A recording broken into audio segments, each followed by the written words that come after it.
Does it frustrate you professionally or personally when people say that this Jackson project flopped or that happened? Your #1 compilation, for instance, 7.5 million copies. Now I think that's quadruple platinum or whatever it is that you label it, and yet the characterization by some in the music business at least is that you're not, you're not, that it wasn't a hit. How do you feel about that?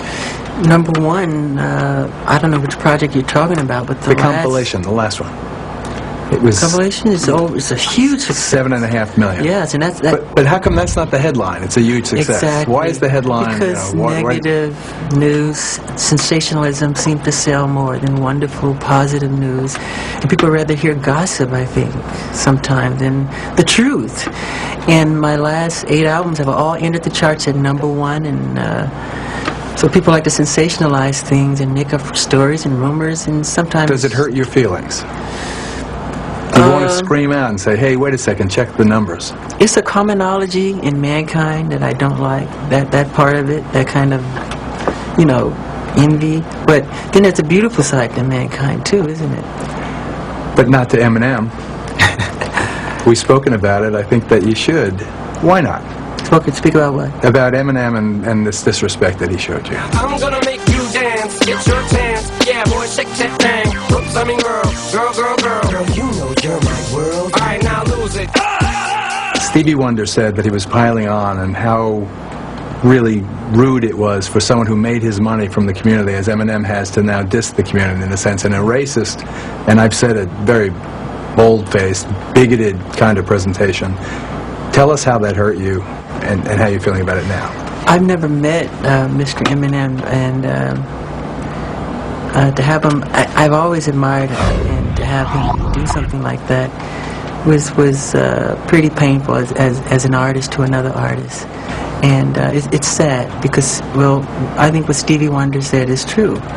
And I just don't want to say too much more than that. But he should be ashamed of himself, what he's doing. Stevie said he's bull***, is what he said. Stevie did, and he used the word. He is bull***. That's what he said. I mean, I'm not saying it, but Stevie said it. And Stevie is he's amazing. He's one of the sweetest men in the world. So when Stevie said that, did you feel a tremendous sense of reassurance of brotherly love there? Yes, I love Stevie Wonder. To me, he's a musical prophet, and I always love him. But a lot of people respect Stevie, and he's a very strong entity in this medium, in this business. And when he speaks, people listen.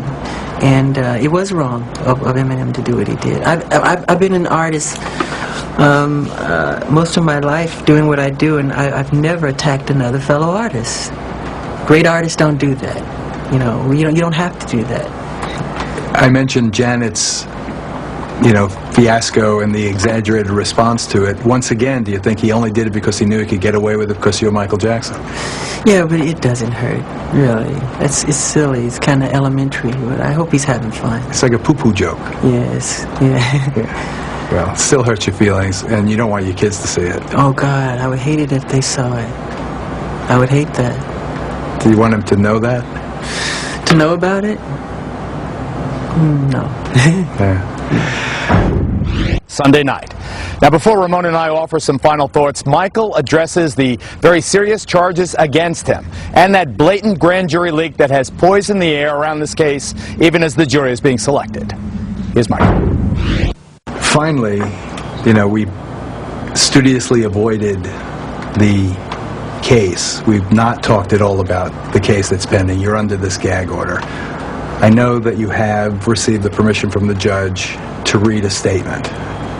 Yes. I hate to end an interview that way, but if you'd like to read that statement now, I think it's important. Sure.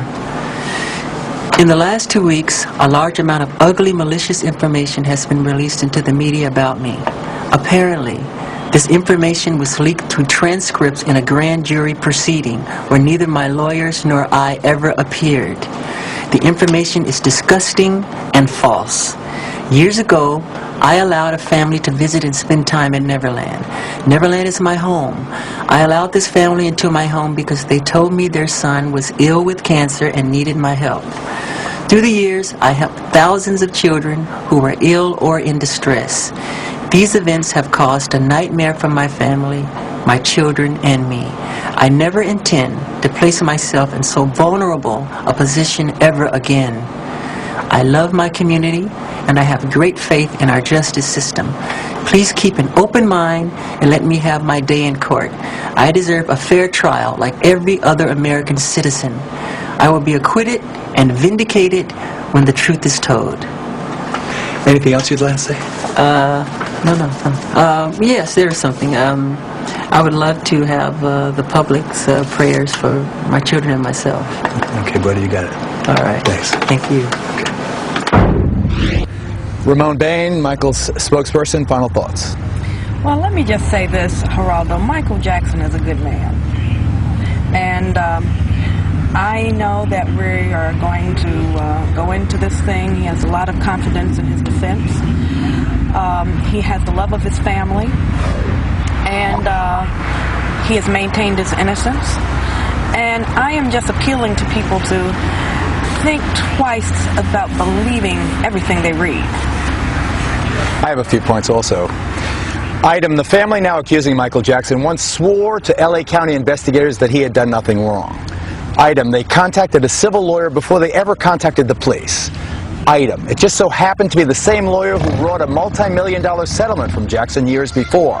And item, all of the incidents in the indictment supposedly happened only after the airing of the damning documentaries against Michael Jackson.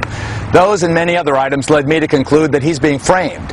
But he's not without blame. To me, the biggest news in his statement is Michael's declaration that he will never place himself in so vulnerable a position as the one he created by allowing children to sleep over at his home. In other words, Michael has stopped attempting to defend what is, however innocent, culturally indefensible. It's now become obvious to Michael what should perhaps have been obvious all along, that in this often hard, sometimes cruel world, there is no Peter Pan.